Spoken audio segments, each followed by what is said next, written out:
नमस्कार दोस्तों, कैसे हैं आप लोग। उम्मीद करता हूं खुश होंगे, मजे में होंगे। स्वागत है आपका मेरे चैनल वॉइस अप में। दोस्तों, ऐसे इंटरेस्टिंग कंटेंट्स को पाने के लिए करें मेरे वीडियोस को लाइक और चैनल को सब्सक्राइब, क्योंकि मैं ऐसे कंटेंट लाता रहता हूं। तो चलिए दोस्तों, इसी नोट पर आज की वीडियो शुरू करते हैं।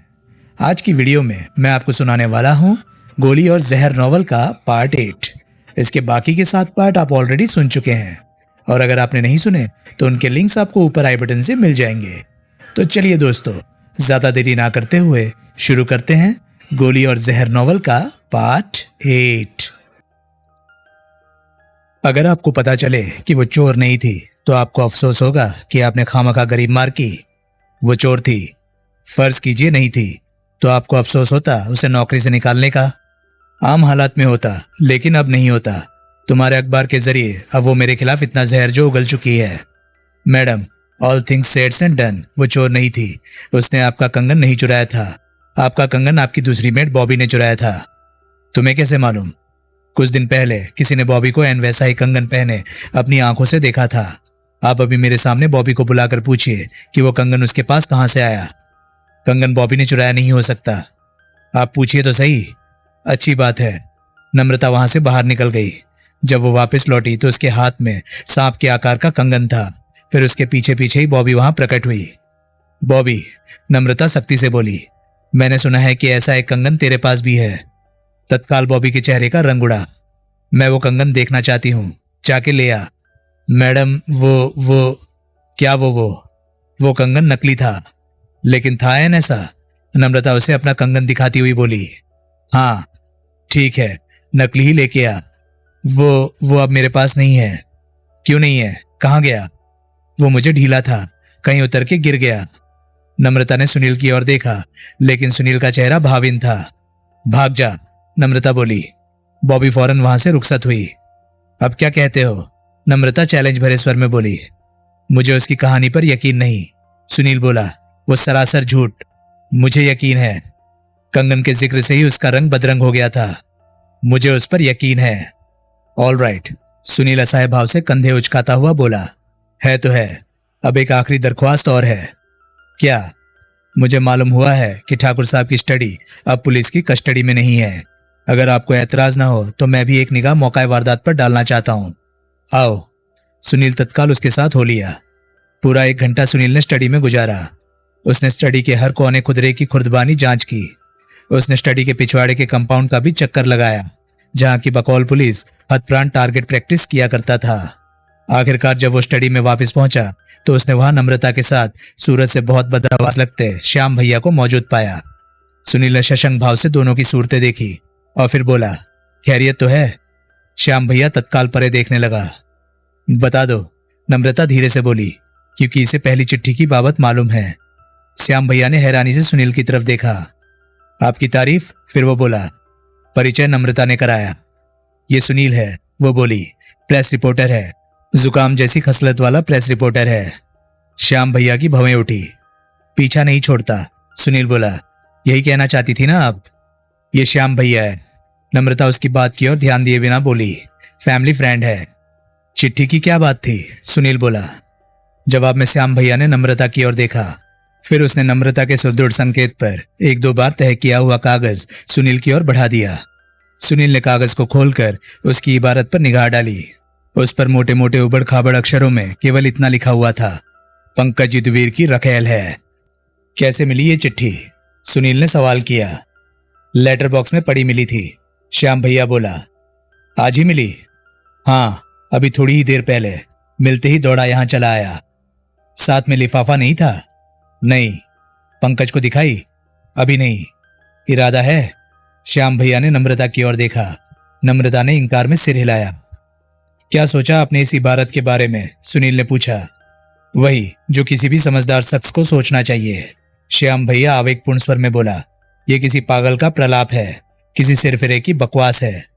यह चिट्ठी किसने लिखी होगी? जाहिर है कि जवाब नम्रता ने दिया, उसी ने जिसने पहली चिट्ठी लिखी थी। पहली चिट्ठी तो आप बताती हैं कि बहुत डिटेल में थी, लेकिन इस पर तो गिने चुने 5 शब्द लिखे हुए हैं। ऐसा क्यों? क्या पता। फिर चिट्ठी टाइपशुदा भी नहीं है। कोई कुछ ना बोला। अलबत्ता हैंडराइटिंग ऐसा है जैसे किसी ने हैंडराइटिंग छुपाने के लिए अक्षरों को जानबूझ के बिगाड़ कर लिखा हो। कोई बड़ी बात नहीं कि उल्टे हाथ से लिखा हो। आप खुद देखिए। दोनों नई दिलचस्पी के साथ इबारत को देखने लगे। पहली चिट्ठी ठाकुर साहब को भेजी गई थी। सुनील आगे बढ़ा और उसके पीछे लिखने वाले का मंतव्य ठाकुर साहब की निगाह में युद्धवीर का इमेज बिगाड़ना था। लेकिन आपके पास चिट्ठी आना तो यह जाहिर करता है कि कोई पंकज का इमेज बिगाड़ने की कोशिश कर रहा है। कोई आपको पंकज से विमुख करने की कोशिश कर रहा है। क्यों? श्याम भैया बोला। कोई नहीं चाहता होगा कि आपके पंकज से गंभीर संबंध बने। तौबा। कौन? नम्रता बोली। इनका कोई प्रतिद्वंदी। वो तो युद्धवीर ही हो सकता है। पंजे झाड़कर तो वही पंकज के पीछे पड़ा हुआ है। हसद का मारा वो ही ऐसी घिनौनी हरकत कर सकता है। लेकिन ठाकुर साहब को ऐसी चिट्ठी वो नहीं लिख सकता था। वो खुद अपने खिलाफ ठाकुर साहब को भला क्यों सचेत करता? ये भी ठीक है। जैसा कि आप बताती हैं, पहली चिट्ठी ऐसी थी जैसे कोई स्त्री युद्धवीर को पंकज से विमुख करना चाहती हो, लेकिन इस चिट्ठी से लगता है जैसे कोई पुरुष श्याम भैया को पंकज से विमुख करना चाहता हो। पहली चिट्ठी किसी स्त्री की युद्धवीर पर अपना अधिकार बनाए रखने की कोशिश मालूम होती थी, जबकि ये चिट्ठी किसी पुरुष की पंकज पर अपना अधिकार बनाए रखने की कोशिश मालूम होती है। अंकुर सेठ, नम्रता के मुंह से निकला, जबकि स्त्री के बारे में आपका इशारा कल्पना कंसल की तरफ था। वो चुप रही। हैरानी है कि दो जुदा जनों को एक ही तरह की चिट्ठी लिखना सूझा, सिवाय इस फर्क के कि एक ने चिट्ठी विस्तार से लिखी, दूसरे ने संक्षेप में। अब सवाल यह है, नम्रता बोली, कि इस चिट्ठी का किया क्या जाए। मेरे ख्याल से तो आपको ये चिट्ठी पुलिस को सौंप देनी चाहिए। हरगिज नहीं, नम्रता दृढ़ स्वर में बोली। इससे पंकज की बहुत बदनामी होगी। लेकिन ठाकुर साहब मेरे से कहीं ज्यादा काबिल और दूरदर्शी शख्स थे। जब उन्होंने पहली चिट्ठी के साथ पुलिस के पास जाने की कोशिश नहीं की थी, तो अब भी ये सिलसिला पुलिस की दखल अंदाजी से दूर ही रहना चाहिए। मेरे ख्याल से, श्याम भैया बोला, इस चिट्ठी पर मुनासिब एक्शन एक ही है। क्या? ये। उसने चिट्ठी को उठाया और उसकी धज्जियां उड़ा दी। ये क्या किया आपने? सुनील हैरानी से बोला। जवाब देने की जगह श्याम भैया ने जेब से सिगरेट लाइटर निकाला और धज्जियों को एस्ट्रे में डाल के उन्हें आग लगा दी। ये चिट्ठी नहीं थी। फिर श्याम भैया दार्शनिकतापूर्ण स्वर में बोला, एक गाली थी। गाली को नजरअंदाज किया जाए तो वो अपनी आई मौत मर जाती है, लेकिन अगर आप गाली से खफा होते हैं, वो आपको इरिटेट करती है, तो फिर समझ लीजिए कि आप उस गाली के काबिल ही होते हैं। बंदा नवाज, सुनील बोला। बहुत काबिलियत की बात कही आपने। श्याम भैया शान से मुस्कुराया। जबकि सूरज से इतने काबिल लगते नहीं आप। तत्काल श्याम भैया के मिजाज में तब्दीली आई। क्या? वो अचकचा कर बोला। उस चिट्ठी का ठाकुर साहब के कत्ल से रिश्ता हो सकता था। वो कत्ल के केस का एक सबूत हो सकती थी। आपने एक सबूत नष्ट कर दिया। वो कोई सबूत वबूत नहीं था, श्याम भैया लापरवाही से बोला। वो तो महज एक गाली। वो सबूत था। तुम्हारे कहने से वो सबूत हो गया? आपके कहने से वो सबूत नहीं हो गया। मैं तुमसे बहस नहीं करना चाहता। जब कोई माकूल जवाब ना सूझे तो यही कहा जाता है कि मैं बहस नहीं करना चाहता। नम्रता, श्याम भैया नम्रता की ओर घूमा। ये तुम कैसे कैसे लोगों को घर में घुसा लेती हो? मैं कहाँ घुसा लेती हूँ? नम्रता असहाय भाव से बोली। खुद ही घुसे चले आते हैं। अब तुम इसकी मौजूदगी यहाँ चाहती हो? नहीं। सुना मिस्टर, श्याम भैया सुनील से बोला। सुना, सुनील सहज भाव से बोला। तो फिर चलते फिरते नजर आओ। जाता हूं, लेकिन मैं अभी एक बार फिर आऊंगा, और उस एक बार अकेला नहीं आऊंगा। तब किसको साथ लाओगे? पुलिस के साथ। सुनील यूथ क्लब पहुंचा। रमाकांत उसे पहली मंजिल पर स्थित अपने बेडरूम में शेव करता मिला। आओ प्यारे, सुनील को देखकर वो बोला। जाग गए? सुनील बोला। हाँ, आज जरा जल्दी जाग गया। 1 बजा है, सुनील व्यंग्यपूर्ण स्वर में बोला। तभी तो बोला कि आज जरा जल्दी जाग गया। लानत। मोतिया वाले हो, आदमी के बच्चे का सोने जागने का प्रोग्राम भगवान ने थोड़ी मुकर्रर किया था। उसने दिन और रात इसलिए बनाए थे कि आदमी दिन में काम करे, रात को आराम करे। उसने ऐसा कुछ नहीं किया, ऐसा आदमी ने खुद किया, क्योंकि ये उसके लिए सहूलियत का काम था कि वो दिन को काम करे और रात को आराम करे। प्यारे, आज के आधुनिक वैज्ञानिक युग में दिन और रात में कोई फर्क बाकी नहीं रहा है। खुदा ने रोशनी का जरिया सूरज बनाया, उसके बंदे ने बिजली बनाकर रात का अंधेरा दूर कर दिया, यानी कि रात के वक्त सूरज की रोशनी उपलब्ध न होने की कमी दूर कर दी। इसलिए रात को जागते हो, दिन में सोते हो। फिर दिन और रात में फर्क कर रहा है काका बल्ली। ये 24 घंटे की एक साइकिल है, जिसको काम और आराम के दो हिस्सों में हर कोई अपनी सहूलियत के मुताबिक तकसीम कर सकता है। ऊपर से रात का अपना मेला होता है। जितनी रंगीन रात होती है, दिन होता है कहीं। रंगीन रातों के तूने 100 किस्से सुने होंगे, कोई एक भी किस्सा रंगीन दिन का सुना है? तुम्हारी माया तुम ही जानो। आया कैसे? तुम्हारे साथ लंच करने। मेरा तो अभी ब्रेकफास्ट नहीं हुआ, आज लंच का ही ब्रेकफास्ट कर लो। ठीक है, जब यार कहता है तो ऐसे ही सही। और क्या खबर है? खबर तो तुम बताओ। मेरे पास तो अभी कोई खबर नहीं। यानी कि ना अभी चंद्रिका ठाकुर की खबर लगी है, ना उसके मददगार गांधी टोपी वाले मुच्छल की खबर लगी है, और ना शनिवार ठाकुर के पास चिट्ठी लाने वाली कुरियर सर्विस का पता चला है। सब पता चलेगा। जोरी की अध्यक्षता में मैंने अपने सारे के सारे आदमी तुम्हारे ही कामों पर लगाए हुए हैं। तू बस हौसला रख जरा। तुम तो कह रहे थे कि आइंदा 24 घंटों में हम दोनों यार चंद्रिका ठाकुर के सामने बैठे how do you do, I am quite well madam कह रहे होंगे। अभी 24 घंटे हुए कहाँ हैं? कसर भी क्या रह गई है? ओए रमाकांत झल्लाया, घंटों पर कोई माया व राशन है जो जितने राशन कार्ड में लिखे होते हैं उतने ही मिलते हैं? अब और 24 घंटों में तो ये काम हो जाएगा? हाँ हाँ हो जाएगा। ना हुआ तो? ना हुआ तो? झुंझलाते रमाकांत ने मुंह बिचकाकर सुनील की नकल उतारी। कल तुमने मुझे बताया था कि ठाकुर सोमवार 2:30 बजे अपने क्लब से रवाना होकर शालीमार सिनेमा गया था। तुमने सिनेमा से तो ठाकुर के बारे में कोई पूछताछ करवाई नहीं होगी। उसकी क्या जरूरत थी? जब पता लग गया था कि वो सिनेमा गया था और सिनेमा के बाद पहले अपने वकील से और फिर ज्योत्सना जोशी से मिलने पहुंचा था, तो सिनेमा स्टाफ से इस बात की तस्दीक हो सकती है कि वो सच में ही सिनेमा देखने गया था। आज 4 दिन बाद किसी को याद होगी उसकी? शायद याद हो। उस तस्दीक से तेरे हाथ क्या आएगा? तस्दीक से कुछ हाथ नहीं आएगा। तस्दीक ना होने से शायद कुछ हाथ आए। रमाकांत, मुझे ये बात हजम नहीं हो रही कि नरोत्तम ठाकुर जैसे हालत वाला शख्स सिनेमा देखने गया था। तू सिनेमा स्टाफ से इस बाबत पूछताछ करना चाहता है? हाँ, शालीमार का मैनेजर मेरा वाकिफ है। मैं चलूं तेरे साथ? वाह, नेकी और पूछ पूछ। फौरन चलो। और लंच बाद में देखेंगे। ठीक है, मैं तैयार होता हूं। तब तक तू मुझे सुना कि इस केस में अब तक तूने क्या तीर मारे हैं। जवाब में लिटन रोड पहुंचने तक सुनील उसे केस की बारीकियां ही सुनाता रहा। जिस घड़ी वो शालीमार सिनेमा पहुंचे उस घड़ी वहां नून शो चल रहा था, इसलिए उसके विशाल कंपाउंड और लॉबी में सिने दर्शक नहीं दिखाई दे रहे थे। वो मैनेजर के कमरे में पहुंचे। मैनेजर तपाक से रमाकांत से मिला। रमाकांत ने उसे सुनील का परिचय दिया और बताया कि वो क्या चाहता था। जवाब में मैनेजर ने सोमवार मैटिनी को ड्यूटी पर तैनात सारे स्टाफ को अपने ऑफिस में तलब किया। सुनील अखबार में छपी ठाकुर की तस्वीर की कटिंग साथ लाया था, जो कि उसने सबको दिखाई, लेकिन किसी को उसकी याद ना आई। नई फिल्म है, मैनेजर बोला। हर शो फुल जा रहा है, रोज हजारों लोग आते हैं, कहाँ कोई एक आदमी याद रहता है, वो भी 4 दिन पहले का आया हुआ। वो बीमार था, सुनील आशापूर्ण स्वर में बोला। कमजोर था, छड़ी लेकर चलता था, चांदी की मूठ वाली। दोनों हाथों की 3-3 उंगलियों में जवाहरात से जड़ी अंगूठियां पहनता था। उस रोज वह भूरे रंग का शानदार 3 पीस सूट पहने था और लाल टाई लगाए था।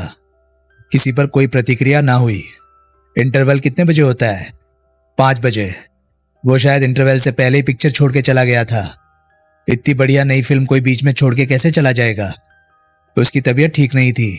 हो सकता है उसकी तबीयत और खराब हो गई हो, इसलिए हो सकता है वो मजबूरन पिक्चर छोड़ के चल दिया हो। उस सूरत में वो हॉल से अकेला बाहर निकला होगा। किसी को कुछ याद ना आया। निराश सुनील ने सबका धन्यवाद किया और फिर रमाकांत के साथ वहां से विदा हो गया। वो बाहर खुले में पहुंचे तो पाया कि सूरज एकाएक गायब हो गया था और उसकी जगह आसमान पर सुरमई बादल घुमटने लगे थे, जिनकी वजह से वातावरण में अंधेरा सा छाने लगा था। दोनों कंपाउंड में खड़ी रमाकांत की कार में सवार हो गए। रमाकांत ने कार को स्टार्ट करने का उपक्रम ना किया। वो क्वेश्चन विचारपूर्ण मुद्रा बनाए स्टीयरिंग ठकठकाता रहा और फिर बोला, लगता है तुम्हारा बंदा सिनेमा में सिनेमा देखने नहीं आया था। तो और क्यों आया था? शायद वो किसी ऐसे शख्स से यहाँ बहुत खुफिया मुलाकात करने आया था जिसे कि वो अपने घर पर नहीं बुलाना चाहता था।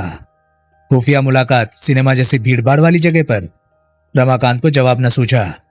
ठहर जा, वो बोला, मुझे दिमाग को सिगरेट की धुनी देने दे, फिर कुछ सूझेगा। दोनों ने अपने अपने ब्रांड के सिगरेट सुलगा लिए। रमाकांत ने 4 मीनार के 2-3 लंबे लंबे कश लगाए और बोला, एक बात सूझी तो है प्यारे हो। क्या? सुनील बोला, शायद यहाँ सिनेमा पर वो क्लब के पक्के स्टैंड के टैक्सी ड्राइवर को भुलावे में डालने के लिए लाया था। वो सिनेमा में दाखिल हुआ था, लेकिन टैक्सी ड्राइवर के सड़क से रुखसत होते ही शायद वो फिर सिनेमा से बाहर निकला था और सड़क पर जाकर फिर किसी और टैक्सी में सवार हो गया था ताकि उसका असली गंतव्य स्थान आसानी से ट्रेस न किया जा सके। सुनील को वो बात जची। जरूर इसलिए, वो बोला, उसने अपनी कार समेत अपने ड्राइवर राम मिलन को चलता कर दिया था। बिल्कुल, रमाकांत जोश से बोला। क्लब के पक्के स्टैंड से उस टैक्सी ड्राइवर को ढूंढ निकालना आसान था जो ठाकुर को वहां से अपनी टैक्सी पर बिठाकर यहां तक लाया था। बिल्कुल, हमने ढूंढा ही था, लेकिन जो राह चलती टैक्सी उसने पकड़ी होगी उसको खोज निकालना नामुमकिन नहीं तो बेहद मुश्किल जरूर है। लेकिन प्यारे, ऐसी खुफिया मुलाकात किससे? उस शख्स के बारे में क्या ख्याल है जिसने शनिवार सुबह ठाकुर को उसकी बेटी के युद्धवीर से अफेयर के बारे में फास्ट चिट्ठी लिखी थी? तुम्हारा इशारा ब्लैकमेल की तरफ तो नहीं है? है तो सही, और वो शख्स युद्धवीर हो सकता है। वो फास्ट चिट्ठी खुद युद्धवीर ने लिखी हो सकती है। बेटी हाथ से निकल गई जानकर उसने अपने अफेयर को ब्लैकमेल के जरिए कैश करने की कोशिश की हो सकती है। लेकिन फिर सुनील का सिर अपने आप ही इंकार में हिलने लग गया। हुण की होया प्यारे हो? सोमवार शाम को युद्धवीर ने फोन पर नम्रता से बात की थी और तब वो पंकज से अपने ताल्लुकात को लेकर बहुत अनाप शनाप बोला था। उसने ये तक धमकी दी थी कि अगर ठाकुर ने उसके रास्ते की रुकावट बनने की कोशिश की तो वो उस रुकावट को जबरन हटा देगा। रमाकांत, अगर ठाकुर उस शाम युद्धवीर से खुफिया तौर पर मिला होता तो वो फोन पर ऐसा जुबान नहीं बोल सकता था। वो फोन ही नहीं कर सकता था। ये भी ठीक है। रमाकांत ने सिगरेट का एक लंबा कश लगाया और धुएं की दो नाली छोड़ता हुआ बोला कि युद्धवीर का घोड़ा पाया कहाँ जाता है? उससे चल के बात क्यों नहीं करता? मैं सुबह इस नियत से उसके घर पर गया था, लेकिन वो घर पर नहीं था। मैं किसी को वहां बोल के आया था कि वो घर लौट आए तो मुझे फोन कर दे। शायद उसका फोन आया हो, मैं पता करके आता हूं। सुनील कार से निकला और वापस सिनेमा की लॉबी में पहुंचा। वहां के पब्लिक टेलीफोन से उसने ब्लास्ट के ऑफिस में फोन किया। उसे रेणु की आवाज सुनाई दी तो उसने कॉइन बॉक्स में सिक्का डाला और बोला, सुनील बोल रहा हूं। प्लेनेट अर्थ से बोल रहे हो ना? रेणु बोली। मेरे लिए कोई मैसेज है? रूखा बोलोगे तो कोई मैसेज नहीं है। वैसे है, मीठा बोलोगे तो है। मेरे लिए? सुनील अपने स्वर में मिश्री घोलता हुआ बोला। कोई मैसेज है बहन जी? बहन जी? रेणु हंसी।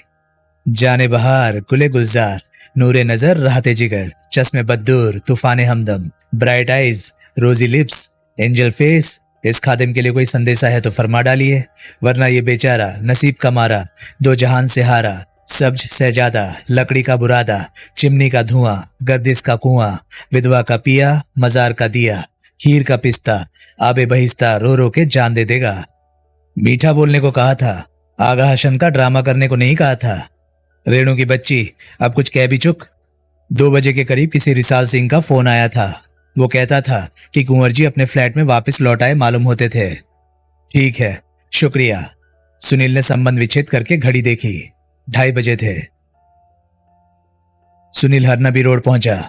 यूथ क्लब क्योंकि हरनबी रोड के रास्ते में थी, इसलिए सुनील वहां तक रमाकांत के साथ गया था। वहां से उसने अपनी मोटरसाइकिल उठाई थी और फिर अकेला हरनबी रोड पहुंचा था। रिसाल सिंह उसे सड़क पर ही मिल गया। उसने सुनील का अभिवादन किया। कुंवर जी फ्लैट में है? सुनील ने पूछा। जी हाँ, रिसाल सिंह बोला। वो खिड़की देखिए जिसमें रोशनी दिखाई दे रही है, वही उन्हीं का फ्लैट है। कब लौटे? ये तो पता नहीं, दरअसल मैंने उन्हें आते नहीं देखा था। मैं जरा थोड़ी देर के लिए मोड़ तक गया था, लौटा था तो उनकी खिड़की में रोशनी थी। तुम्हारी उस थोड़ी देर की गैर हाजिरी में ही वो वापस लौटे होंगे। ऐसा ही मालूम होता है। तुम 24 घंटे यहीं होते हो? जी नहीं, सिर्फ 10 घंटे, सुबह 8 से शाम 6 बजे तक। रात को कोई नहीं होता यहाँ, कोई चौकीदार वगैरह? जी नहीं। सुनील तीसरी मंजिल पर पहुंचा। सबसे पहले उसकी निगाह दूध की बोतल और अखबार पर पड़ी जो सुबह की तरह तभी बदस्तूर दरवाजे पर पड़े थे। फिर उसने फ्लैट की कॉल बेल बजाई, लेकिन कोई उत्तर ना मिला। फिर से कॉल बेल बजाने का, फिर से दरवाजा खटखटाने का भी कोई नतीजा ना निकला। क्या माजरा था? वो नीचे पहुंचा। भाई, है भी कोई फ्लैट में ऊपर? वो झुंझलाया सा रिसाल सिंह से बोला। जवाब तो कोई मिल नहीं रहा। रिसाल सिंह ने फिर सड़क पर जाकर ऊपर झांका और बोला, खिड़की तो अभी भी रोशन है। पहले ऐसा नहीं था? जी नहीं। तो क्या माजरा है? फ्लैट के भीतर से कोई जवाब क्यों नहीं देता? क्या पता, कुंवर जी को कोई दौरा वोरा तो नहीं पड़ता? दौरा? रिसाल सिंह नेत्र फैलाकर बोला। क्या पता वो भीतर बेहोश पड़े हों? क्या पता इस घड़ी उन्हें किसी मदद की जरूरत हो? रिसाल सिंह खामोश रहा। तुम्हारी बीवी के पास कुंवर जी के फ्लैट की चाबी थी? वो तो उसने सफाई के बाद वापस कर दी होगी। शायद ना की हो, पता करो। लेकिन साहब, भैया, ये कुंवर जी के लिए जिंदगी और मौत का सवाल हो सकता है। तुम्हारी मुस्तैदी से अगर उनकी जान बच गई तो कल्पना करो कि वो तुम्हारे से कितने खुश होंगे। लेकिन लेकिन आप तो मुझे डरा रहे हैं। मैं खुद डर रहा हूं, तुमसे कहीं ज्यादा। एक ही तो जिगरी दोस्त है मेरा इस दुनिया में, कुंवर जी। मैं बीवी से पूछता हूँ। शाबाश। वो लपकता हुआ नहीं गया। 2 मिनट बाद जब वापस लौटा तो चाबी उसके हाथ में थी। दोनों तीसरी मंजिल पर पहुंचे। खोलो, सुनील बोला। साहब, रिशाल सिंह डरता हुआ बोला, कोई बखेड़ा ना हो जाए। क्या बखेड़ा होगा? सुनील बोला। भीतर झांकना ही तो है। वो भीतर हुए तो मेरे ऊपर फट पड़ेंगे। बहुत गुस्से वाले आदमी हैं। उनका गुस्सा मैं संभाल लूंगा, आखिर वो मेरे दोस्त हैं। रिसाल सिंह अनिश्चित सा खड़ा रहा। भीतर तो वो हैं, सुनील बोला, क्योंकि भीतर की रोशनी दरवाजे के नीचे की झिरी में से दिखाई दे रही है। लेकिन भैया, सवाल ये है कि वो उठकर दरवाजा खोलने की हालत में है या नहीं। अखबार और दूध तो जस का तस पड़ा है, रिसाल सिंह बड़बड़ाया, जो कि और भी फिक्र की बात है। एक बार मैं भी दरवाजा खटखटाता हूँ। रिशाल सिंह ने दरवाजा खटखटाया, कॉल बेल बजाई, कुंवर जी का नाम लेकर पुकारा, लेकिन नतीजा सिफर निकला। फिर उसने कांपते झिझकते दरवाजे के बिल्ट इन लॉक में चाबी डालकर फिराई। डरते हुए उसने दरवाजे को धक्का देकर खोला। सुनील ने उसे एक और धकेल कर खूबसूरती से सजे विशाल ड्राइंग रूम में निगाह डाली। ड्राइंग रूम के चारों कोनों में 4 खूबसूरत टेबल लैंप रखे थे और वो चारों उस घड़ी जल रहे थे। वहां की शीशे की खिड़कियों के आगे पर्दे खिंचे हुए थे। हर चीज करीने से अपनी जगह लगी दिखाई दे रही थी। कहीं थोड़ी बेहतर भी थी तो सेंटर टेबल पर, जिस पर कि पिछले रोज का शाम का अखबार पड़ा था और उसके करीब बड़ी एस्ट्रे में पिए हुए सिगरेट के टुकड़े दिखाई दे रहे थे। सुनील की निगाह पैन होती हुई बाईं दीवार पर जाकर पड़ी, जहां की क्रॉस की सूरत में 2 बंदूकें टंगी हुई थी और उन्हीं के करीब एक खूंटी से 2 चमड़े के पिस्तौल रखने वाले हॉलिस्टर टंगे हुए थे। लेकिन दूर से ही पता लग रहा था कि एक हॉलिस्टर खाली था। दाएं दीवार में एक दरवाजा था जो कि खुला था। सुनील उस दरवाजे के पास पहुंचा तो उसने पाया कि आगे एक गलियारा था जो फ्लैट के पिछवाड़े के बरामदे तक जाता था। उस गलियारे के एक तरफ एक स्टोर था, किचन थी, बाथरूम था और दाईं तरफ 2 बेडरूम थे। उनमें से एक का दरवाजा बाहर से बंद था, लेकिन दूसरे का दरवाजा खुला था और भीतर रोशनी थी। कुंवर साहब, सुनील ने आवाज लगाई। कोई उत्तर ना मिला। उसने झिझकते हुए खुले दरवाजे से भीतर झांका तो पाया कि वो बेडरूम भी ड्राइंग रूम जैसे ही शानदार ढंग से सुसज्जित था। वहां लगे विशाल बेड के करीब एक राज सिंहासन जैसी कुर्सी पड़ी थी, जिस पर कोई बैठा था जो अपलक दरवाजे की ओर ही देखता लग रहा था। रोशनी वहां भी जल रही थी, इसलिए सुनील को जल्दी एहसास हो गया कि उस शख्स की आंखें पथराई हुई थी। सांस रोके सुनील उसके करीब पहुंचा। उसकी तजुर्बेकार निगाहों ने तत्काल नोट किया कि वो शख्स मरा पड़ा था। उसकी लाश कुर्सी के बाएं हत्थे के सहारे टिकी हुई थी और उसमें पैदा हो चुकी अकड़न से लग रहा था कि उसे मरे कई घंटे हो चुके थे। उसकी दाई कनपट्टी में गोली का सुराग था और दाएं हत्थे से नीचे लटकते हाथ के करीब फर्श पर एक पिस्तौल पड़ी थी। उस पिस्तौल की मूठ हाथी दांत की थी और हॉलिस्टर में रखी पिस्तौल जैसी ही लग रही थी। रिसाल सिंह, सुनील ने आवाज लगाई, इधर आओ। तत्काल रिसाल सिंह बेडरूम की चौखट पर पहुंचा। उसकी कुर्सी पर निगाह पड़ी तो उसके मुंह से एक घुटी हुई चीख निकली। ये कुंवर जी हैं? सुनील ने पूछा। हाँ, वो फंसे कंठ से बोला। हाँ, लेकिन ये मरे पड़े हैं, कल रात से ही, तभी से यहाँ की बत्तियां जल रही मालूम होती हैं।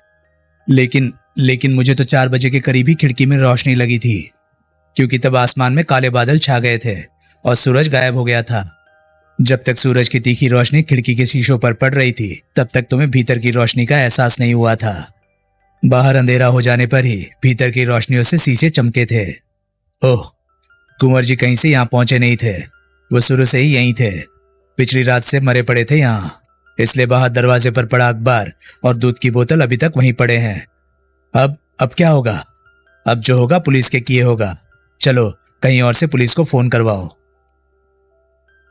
सुनील के अगले 4 घंटे एक तरह से पुलिस की हिरासत में गुजरे। 6 बजे इंस्पेक्टर प्रभुदयाल ने सुनील की दोबारा सूद ली। शुरू हो जाओ, वो सख्ती से बोला। मैं सब कुछ सुना तो चुका हूं, सुनील बोला। फिर से सुनाओ। सुनील ने आदेश का पालन किया। भीतर क्यों घुसे? प्रभुदयाल उसे घूरता हुआ बोला। वजह बताई तो है, मुझे लगा था कि उसे भीतर कोई दौरा वोरा पड़ गया था और उसे फौरी डॉक्टरी इमदाद की जरूरत हो सकती थी। बकवास। प्रभु, बाय गॉड, मुझे ये अंदेशा नहीं था कि वो भीतर मरा पड़ा होगा। वो कल आधी रात से मरा पड़ा है। हमारे डॉक्टर का कहना है कि उसकी मौत 12 और 2 के बीच में हुई थी। मकतूल से मिलने की नीयत से मैं सुबह भी यहाँ आया था। रिसाल सिंह से पूछ लो, अगर मेरी कोई बदनीयत होती तो जो काम मैंने अब किया था वो मैं सुबह भी कर सकता था। सुनील एक क्षण ठिठका और फिर बोला, और फिर जो मैंने किया, क्या बुरा किया? मैं ऐसा ना करता तो लाश भीतर पड़ी सड़ती रहती और तभी वारदात की खबर लगती, जबकि सारी इमारत में बदबू फैलने लगती। ऐसा कैसे हो सकता था? फिर तुम्हारी स्पेशलिटी कैसे रंग लाती? मेरी स्पेशलिटी? लाश बरामद करने की। कहीं भी कत्ल हो, मकतूल के सिरहाने तुम्हारी हाजिरी तो जरूर होती है। तो ये कत्ल का केस है, आत्महत्या का नहीं। आत्महत्या की कोई वजह? वो नरोत्तम ठाकुर का कातिल होगा। ब्लास्ट ने उसे भी बतौर मर्डर सस्पेक्ट हाईलाइट किया था। अपने अंजाम से खौफजदा होकर उसने आत्महत्या कर ली होगी। तुम्हारी ये लिफाफेबाजी नहीं चलने की रिपोर्टर साहब। मैं तुम्हारी इन बातों में आकर तुम्हारी damsel in distress Jyotsna Joshi को रिहा नहीं करने वाला। ये तुम्हारी ज्यादती है। सुनील बड़ी संजीदगी से बोला, हकीकत यह है कि जैसे सबूत तुम्हारे पास ज्योत्सना जोशी के खिलाफ है, थोड़ी बहुत कमी पेशी के साथ, वैसे ही सबूत तुम्हारे पास युद्धवीर के खिलाफ है। हालात का इशारा साफ साफ इस तरफ है कि ठाकुर का सोमवार रात का खास मेहमान युद्धवीर था। उसके खतरनाक इरादों की चुगली वो टेलीफोन कॉल करती है जो उसने उसी शाम को नम्रता को की थी। उस फोन कॉल में उसने साफ साफ अपने और पंकज के रास्ते में आने वाले ठाकुर का पुलंदा बांध देने की धमकी दी थी। और घर की मेड बॉबी इस बात की गवाह है कि घर वालों के शादी पर चले जाने के बाद युद्धवीर ठाकुर की कोठी के गिर्द मंडराता देखा गया था। इर्द गिर्द मंडराता देखा गया था, प्रभुदयाल चेतावनी भरे स्वर में बोला। उसकी कोठी के भीतर मौका वारदात पर मौजूदगी का कोई गवाह नहीं। एन मौका वारदात पर तो ज्योत्सना की मौजूदगी का भी कोई गवाह नहीं है। है गवाह। गवाह मकतूल के खून के वो धब्बे हैं जो ज्योत्सना की बैली पर और साड़ी पर पाए गए। उससे ये साबित नहीं होता कि कत्ल ज्योत्सना ने किया है। तुम तो ऐसा ही कहोगे। उसके हिमायती जो ठहरे, तुम्हारी हिमायत किसी मुसीबत ज़दा हसीना के काम ना आई तो तुम्हारी नाक नहीं कट जाएगी। युद्धवीर के पास कत्ल का ज्यादा तगड़ा उद्देश्य था। नहीं था। उसके पास तगड़ा उद्देश्य तब होता जब वो पंकज से शादी कर चुका होता। उस सूरत में ठाकुर ने अपनी बेटी को जायदाद से बेदखल कर देने की धमकी दी होती तो ठाकुर के ऐसा कर पाने से पहले युद्धवीर का ठाकुर का खून कर देना समझ में आता था। मेरी तहकीकात ये कहती है कि पंकज पहले ही ठाकुर की उसे अपनी जायदाद से बेदखल कर देने की धमकी से भी पहले युद्धवीर से पल्ला झाड़ चुकी थी। युद्धवीर की नम्रता को सोमवार शाम वाली कॉल में भी उसकी खास शिकायत यही थी कि पंकज उससे मिलती नहीं थी। अब बताओ, इस बात की युद्धवीर को क्या गारंटी थी कि उसके ठाकुर की कत्ल कर देने जैसा खतरनाक कदम उठा चुकने के बाद पंकज का उसके लिए रवैया तब्दील हो जाता? पंकज तब भी उससे विमुख रहती तो क्या वो उसे भी धमका के उससे शादी करता? लड़की का युद्धवीर से ना मिलना इस बात का सबूत नहीं कि वो उससे हमेशा के लिए रिश्ता तोड़ चुकी थी, लेकिन हकीकत यही थी। मैंने खुद पंकज से इस बात की तस्दीक की है। वो झूठ बोल रही हो सकती है। क्यों? क्योंकि उसकी युद्धवीर से कोई मिलीभगत हो सकती है। क्या मिलीभगत? ये कि उसकी भी इस बात में हामी थी कि उसका यार उसके बाप का कत्ल कर दे। सुनील ने उत्तर ना दिया। लगता है ज्योत्सना की हिमायत में कुछ भी उल्टा सीधा बक देने को तैयार हो रिपोर्टर साहब। ऐसी कोई बात नहीं। तो पंकज कहती है कि वो युद्धवीर से पहले ही नाता तोड़ चुकी थी। हाँ। ऐसा करने की कोई वजह बताई उसने? बताई। वो कहती है कि उसे हाल ही में खबर लगी थी कि युद्धवीर एक झूठा, फरेबी और चरित्रहीन व्यक्ति था और पंकज में उसकी दिलचस्पी महज उसकी दौलत की खातिर थी। वो कहती है कि उसके अलावा और भी कई स्त्रियों से ताल्लुकात थे और चंद दिन पहले कल्पना कंसल की बाहों में तो उसने उसे अपनी आंखों से देखा था। कहाँ? कल्पना के ही फ्लैट में, उसके बेडरूम में, उसके साथ गुत्थम गुत्था। ओह, कल जब तुमने मुझे कंसल दंपति के बाबत फोन किया था तो मैंने तत्काल कार्रवाई की थी। नतीजतन मैंने दोनों में से एक जने को शहर छोड़ने की इजाजत दी थी। कंसल बंबई रवाना हो गया था तो मैंने कल्पना की निगरानी के लिए उसके पीछे अपने 2 आदमी लगा दिए थे। कल्पना कल शाम 8:15 बजे खूब सजी धजी घर से बाहर निकली थी, लेकिन मैजेस्टिक सर्कल पर वो मेरे आदमियों को डॉज दे गई थी। वो वहां की एक इमारत में दाखिल हुई थी तो मेरे आदमी उसके सामने ही एड़िया घिसते रहे थे और वो पिछवाड़े के रास्ते से वहां से खिसक गई थी। आम हालात में मैंने इस बात की कोई खास परवाह ना की होती, लेकिन अब यहाँ हुए हादसे की रूह में और इस जानकारी की रूह में कि युद्धवीर की कल्पना से भी अफेयर था, मुझे मालूम होना चाहिए था कि कल रात वो कहाँ थी। मैंने हेडक्वार्टर टेलीफोन करके अपने एक मातहत को कल्पना के पास पूछताछ के लिए भिजवाया था, लेकिन उसका जवाब यही था कि वो अपनी 2-3 सहेलियों से मिलने की नीयत से घर से निकली थी, लेकिन किसी से भी मुलाकात नहीं हुई थी। इसलिए 11:30 बजे तक वो घर लौट आई थी। लेकिन अपने लौटने के वक्त की बाबत वो झूठ भी बोल रही हो सकती है। वो सच भी बोल रही हो तो जो सहेलियां घर में मिली हो उनके पास फेरा लगाने में इतना टाइम नहीं लगता। वो युद्धवीर से वाकिफियत से इनकार करती है? वाकिफियत से इनकार नहीं करती। कर नहीं सकती।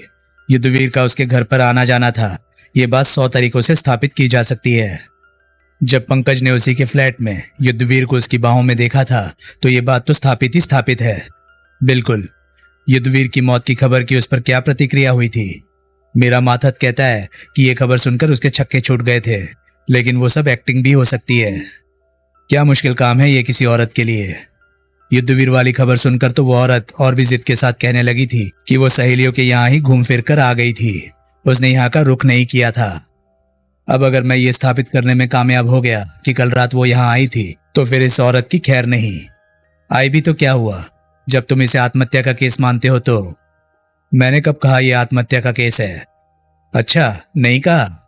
नहीं कहा तो यह आत्महत्या का केस नहीं। एक निगाह में तो आत्महत्या का ही केस लगता है।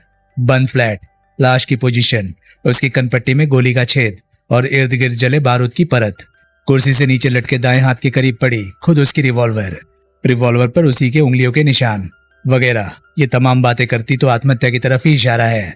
लेकिन क्या लेकिन? फ्लैट के प्रवेश द्वार की चिटकनी भीतर से नहीं लगी हुई थी, ताला तो बंद था। वो ऑटोमेटिक लॉक है जो दरवाजा बंद किए जाने पर खुद ब खुद लग जाता है। उसे खोलने के लिए चाबी की जरूरत होती है, बंद करने के लिए नहीं। फिर चिटकने की क्या बात हुई? जब आदमी घर के भीतर हो तो उसकी यह स्वाभाविक प्रतिक्रिया होती है कि वो प्रवेश द्वार की भीतर से चिटकनी लगाता है। वो भूल गया होगा ऐसा करना। हो सकता है। उसके दाएं हाथ को पैराफिन से टेस्ट किया गया? हाँ, लेकिन उसके हाथ पर से बारूद के कण बरामद नहीं हुए। यानी कि रिवॉल्वर उसने नहीं थामी, गोली उसने नहीं चलाई। दो टुक ये बात नहीं कही जा सकती। मैंने तुम्हें कल भी बताया था कि यह 100% निर्णायक, 100% भरोसे का टेस्ट नहीं है। फायर आर्म चलाने वाले के हाथ पर बारूद के कण छिटकना 100% पक्का नियम नहीं है। इसके अपवाद अक्सर देखने में आए हैं। ओह, यानी कि अभी हत्या और आत्महत्या दोनों की संभावनाएं खुली है। हाँ, अब आगे और तहकीकात से ही मालूम हो पाएगा कि मकतूल ने आत्महत्या की थी या उसकी हत्या हुई है। पूछताछ से मालूम हुआ है कि कम से कम नहीं तो 6 जनों ने कल रात 12:30 बजे के करीब गोली चलने की आवाज सुनी थी। तब फौरन किसी ने अपनी खिड़की में से तो किसी ने दरवाजे से बाहर झांका था, लेकिन तब किसी को भी कोई शख्स इस इमारत से कूच करता नहीं दिखाई दिया था, जबकि वो कई मिनट तक इस उम्मीद में बाहर झांकते रहे थे। 5वीं मंजिल के फ्लैट में रहते प्रकाश टंडन का तो कहना है कि वो तो गोली की आवाज सुनते ही अपने फ्लैट से निकलकर बाहर हॉल में आ खड़ा हुआ था, लेकिन उसे ना तो लिफ्ट में कोई हरकत दिखाई दी थी और ना ही सीढ़ियों पर से कोई आहट मिली थी। इशारा तो ये बातें भी आत्महत्या की ओर ही करती हैं, क्योंकि खून करके कोई लाश के सिरहाने तो बैठा रहा नहीं होगा। दुरुस्त, लेकिन मेरा दिल गवाही नहीं देता कि आत्महत्या का केस है। अभी कोई अंजाम सामने आया नहीं और उसे खौफ खा के युद्धवीर ने पहले इतना बड़ा कदम उठा लिया। ये उसके कैरेक्टर से मेल नहीं खाता। इसलिए जब तक ये निर्विवाद रूप से आत्महत्या का केस साबित नहीं हो जाता, मेरी निगाह में ये कत्ल का ही केस है। कातिल कोई भी हो सकता है, मसलन उसकी पटाई हुई, सताई हुई कोई औरत, जैसे कल्पना कंसल। वो सबसे पहले फ्लैट में से कुछ उंगलियों के निशान उठाए गए हैं। उनका मिलान उन लोगों की उंगलियों के निशानों से किया जाएगा जो कि हमारी निगाह में है या हमारे शक के दायरे में है। फिर आगे जैसा नतीजा पेश आएगा उसके मुताबिक कार्रवाई की जाएगी। आईसी, इमारत के तमाम बाशिंदों से पूछताछ हो चुकी। बाशिंदे हैं ही कितने इस इमारत में? ग्राउंड फ्लोर और पहली मंजिल पर तो दफ्तर है, जो कि शाम 5 बजे नहीं तो 6 बजे बंद हो जाते हैं। दूसरी मंजिल के फ्लैट में 2 गैर शादीशुदा भाई रहते हैं, जो अपने 3 दोस्तों के साथ तकरीबन सारी रात फ्लैट में रमी खेलते रहे थे। उन पांचों के पांचों जनों ने 12:30 बजे के करीब गोली चलने की आवाज सुनी थी, लेकिन जब उसकी कोई प्रतिक्रिया सामने नहीं आई थी तो उन्होंने यही समझा था कि वो सड़क से आई कोई गोली चलने जैसी आवाज थी। चौथी मंजिल के फ्लैट में भी पटनायक नाम का एक इकलौता आदमी रहता है, लेकिन उसकी टूर की नौकरी है, जिसकी वजह से वो कई दिनों से आउट ऑफ स्टेशन है। बाकी बचा 5वीं मंजिल का फ्लैट, जहां की मैं तुम्हें बता ही चुका हूं कि प्रकाश टंडन नाम का एक शख्स युद्धवीर और पटनायक की तरह ही अकेला रहता है। वो काम क्या करता है? फिल्मी लेखक है। किसी फिल्म का स्क्रीन प्ले और डायलॉग वो लगभग पूरी रात लिखता रहा था। अब मेरे लिए क्या हुक्म है? तुम्हारे लिए पहला हुक्म तो यही है, जो कुछ भी तुम इस केस के बारे में जानते हो वो सब बिना कुछ छुपाए, बिना मुझे अपनी कोई सुनीलियन पुड़िया दिए अक्षरश कह सुनाओ। अगर मैं ऐसा नहीं करूंगा तो मैं शक के बिना पर कम से कम आज की रात तो जरूर तुम्हें हिरासत में रखूंगा। मुझे क्यों? मैंने क्या किया है? पता नहीं, लेकिन कत्ल तुमने भी किया हो सकता है। कैसे किया हो सकता है? सुनील हैरानी से बोला। कब किया हो सकता है? जब तुम पहली बार यहाँ आए थे। लेकिन वो आज सुबह की बात है, जबकि कत्ल पिछली रात को हुआ था। यहाँ का केयरटेकर रिसाल सिंह मेरा गवाह है कि मैं आज सुबह तुम्हारा सिखाया पढ़ाया वो भी झूठ बोल सकता है। तुमने अपने तेवर ना बदले तो आज की रात वो भी हवालात में तुम्हारे साथ ही काटेगा। ये तो सरासर गरीब मार होगी। शायद। ये अमरीश पुरी मार का फिल्मी पुलिसियत तुम कब से बन गए? बहस ना करो, प्रभुदयाल कर्कश स्वर में बोला। जो फैसला करना है जल्दी करो। मैं एक शर्त पर तुम्हें सब कुछ कह सुनाने को तैयार हूं। शर्त मंजूर ना हो तो फिर भले ही जो कुछ मर्जी करना। क्या शर्त है? ये कि तुम भी मुझसे कुछ ना छुपाओ। मैंने क्या छुपाया है? अभी तुम्हारे पूछे बिना ही मैंने तुम्हें सब कुछ नहीं कह सुनाया। कुत्ता नहीं बताया कि कहाँ है। कुत्ते के पीछे क्यों पड़े हुए हो तुम? कहाँ पीछे पड़ा हूं? अभी तो मुझे मालूम ही नहीं है कि वो कहाँ है। ठीक है, कुत्ते से तुम्हारी मुलाकात करा दी जाएगी। गले लग के मिल लेना। ठाकुर की कोठी के कंपाउंड में से जो गोलियां बीनी गई थी उनसे क्या नतीजा निकला? मालूम नहीं, अभी मेरे पास रिपोर्ट नहीं आई। कल मैं रिपोर्ट का पता करूंगा, फिर जो पता लगेगा तुम्हें भी खबर कर दूंगा। ठाकुर के कत्ल के वक्त 2 गोलियां चली थी। कौन कहता है? प्रभुदयाल सक पकाकर बोला। सुनील ने बॉबी से अपनी मुलाकात का खुलासा किया। पागल है वो लड़की। सारी बात सुनकर प्रभुदयाल बोला। उसके कान बज रहे होंगे। 2 गोलियां चली होना क्या बड़ी बात है? पहली गोली निशाने पर नहीं लगी होगी, कत्ल दूसरी गोली से हुआ होगा। लेकिन मौका वारदात से बरामद रिवॉल्वर में से एक ही गोली चली पाई गई थी। दूसरी गोली किसी और रिवॉल्वर से चली हो सकती है। अब तुम बिल्कुल ही चंडू खाने की उड़ा रहे हो, वो भी एक ऐसी बेएतबार लड़की की गवाही के बिना पर जो नशे में थी और जिसे खुद नहीं मालूम था कि वो क्या बकझक रही थी। वकील प्रदीप सक्सेना ने कुछ बताया कि वो सोमवार रात ठाकुर से उसकी स्टडी में मिला था या नहीं? नहीं मिला था। उस घड़ी वो कहीं और था। उसने निर्विवाद रूप से साबित करके दिखाया है। यानी कि सोमवार रात का ठाकुर का खास मेहमान वो नहीं था। ठाकुर से नई वसीयत का ड्राफ्ट पास करवाने के लिए उस रात वो वहां नहीं पहुंचा था। नहीं। नई वसीयत क्या थी? वो नहीं बताता। क्या पुलिस को नहीं बताता? नहीं बताता। उसका ना बताना तुम्हें कबूल हो गया? एक बार की तो कबूल करना ही पड़ा। अलबत्ता इस बाबत उसकी जुबान खुलवाने का कोई जुगाड़ मैं करूंगा जरूर। वजह क्या बताता है वो इस बाबत कुछ ना बताने की? वो कहता है कि वो एक वकील और उसके क्लाइंट के बीच की प्रिविलेज्ड कम्युनिकेशन है। यानी कि तुम्हें भी उसने वही जवाब ठोक दिया जो मुझे दिया था। फिलहाल। प्रभुदयाल एक क्षण ठिठका और फिर बोला, अब शुरू हो जाओ। हो गया जर्रा नवाज। तो सुनील भाई मुल्तानी पेश करता है नरोत्तम ठाकुर के कत्ल की कहानी। चैप्टर 5। टेलीफोन की निरंतर बजती घंटी ने सुनील को सोते से जगाया। उनिंदी आंखों से उसने वॉल क्लॉक पर निगाह डाली तो पाया कि 7 बजने को थे। फिर उसने हाथ बढ़ाकर फोन पर से रिसीवर उठाया। हेलो, वो माउथपीस में बोला। मिस्टर सुनील, आवाज आई। हाँ सर, मैं सुभाष बोल रहा हूँ। सुभाष? सक्सेना साहब का ड्राइवर। पहचाना? हाँ, अब पहचाना। कैसे फोन किया? आपको ये खबर करने के लिए सर कि मेरी कृष्णा से बात हुई है। अच्छा, कब? कहाँ? अभी अभी, वकील साहब के फोन पर। मैं उनकी कोठी में उनके साथ ही रहता हूँ। यानी कि वकील साहब को भी खबर है कृष्णा के लिए तुम्हारे लिए फोन की? जी नहीं, वो तो इस वक्त कोठी में भी नहीं है, मॉर्निंग वॉक पर गए हुए हैं। इसलिए फोन की घंटी बजी थी तो फोन मैंने उठा लिया था। यानी कि वकील साहब घर होते तो कृष्णा की बात उनसे होती? नहीं होती। वो कहती थी कि अगर उसे फोन पर मेरी आवाज ना सुनाई देती तो वो फोन बंद कर देती। गुड। बोल कहाँ से रही थी वो? तारकपुर से। वो वहां अपनी मौसी के घर पर है। पता बताया? हाँ। फोन कैसे किया? जाहिर है कि मेरे से बात करने के लिए। यानी कि मेरी बात सच निकली कि वो देर सवेर तुमसे जरूर संपर्क करने वाली थी। जी हाँ। वो वहां कैसे पहुंच गई? उसने साफ कुछ नहीं बताया, लेकिन इतना जरूर कहा कि उन माँ बेटी का एकाएक राजनगर से कूच कर जाना बहुत जरूरी हो गया था। वो ऐसा ना करती तो उन पर बहुत बड़ी विपत्ति आ सकती थी। कहती थी वो अब कभी राजनगर वापस नहीं लौट पाएगी। क्यों? वजह नहीं बताती थी, बस रोती थी। तुम्हें भी वजह नहीं बताती थी? नहीं सर, वो बहुत भयभीत मालूम होती थी। कंगन की चोरी वाली बात से? सर, वो कसम खाकर कह रही थी कि कंगन उसने नहीं चुराया था। वो ठीक कह रही थी। कंगन यकीनन बॉबी ने चुराया था। तुम्हें उसको तसल्ली देनी चाहिए थी कि कम से कम कंगन की वजह से उसको डरने की जरूरत नहीं थी। मैंने कहा था ऐसा, लेकिन वो फिर भी बड़े भयभीत भाव से यही दोहराती रही थी कि वो अब कभी भी राजनगर वापस लौटने की जरूरत नहीं कर सकती थी। कमाल है, ऐसा क्या खौफ बैठ गया था उसके मन में? पता नहीं। और क्या कहती थी? मेरे से मिलना चाहती थी। कहती थी कि वो अब तो राजनगर नहीं आ सकती थी, इसलिए हो सके तो कभी चुपचाप मैं ही उससे मिलने तारकपुर जाऊं। और कभी नहीं तुम आज ही, बल्कि अभी उससे मिलने जाओगे? जी, मेरा मतलब है हम। मैं अभी तारकपुर तुम्हारे साथ चलता हूं। लेकिन सर, ये जरूरी है। उन माँ बेटी के हित के लिए ये जरूरी है। सुभाष, अगर तुम सच में कृष्णा से मोहब्बत करते हो तो इनकार ना करो और फौरन मेरे साथ तारकपुर चलो। सर, मुझे तारकपुर चलने से कोई ऐतराज नहीं। ऐतराज क्या, मैं तो खुद मरा जा रहा हूं कृष्णा से मिलने के लिए, ताकि मैं उसे यकीन दिला सकूं कि अब मेरा बॉबी से कुछ लेना देना नहीं। लेकिन मैं फौरन तारकपुर रवाना नहीं हो सकता। अभी घंटा भर तो वकील साहब घर ही नहीं लौटने वाले। फिर आज उनका कचहरी में एक खास केस है, जिसकी वजह से 9:30 बजे उनकी वहां हाजिरी जरूरी है, जहां की हो सकता है कि उन्हें आज का सारा दिन लग जाए। उनको कचहरी छोड़ आने के बाद मैं उनसे दरखास्त कर सकता हूं कि वो मुझे 3-4 घंटे की छुट्टी दे दें। ठीक है, ऐसे ही सही। तुम ठीक 10 बजे मुझे कचहरी से बाहर मिलना। बोलो, मंजूर? मंजूर।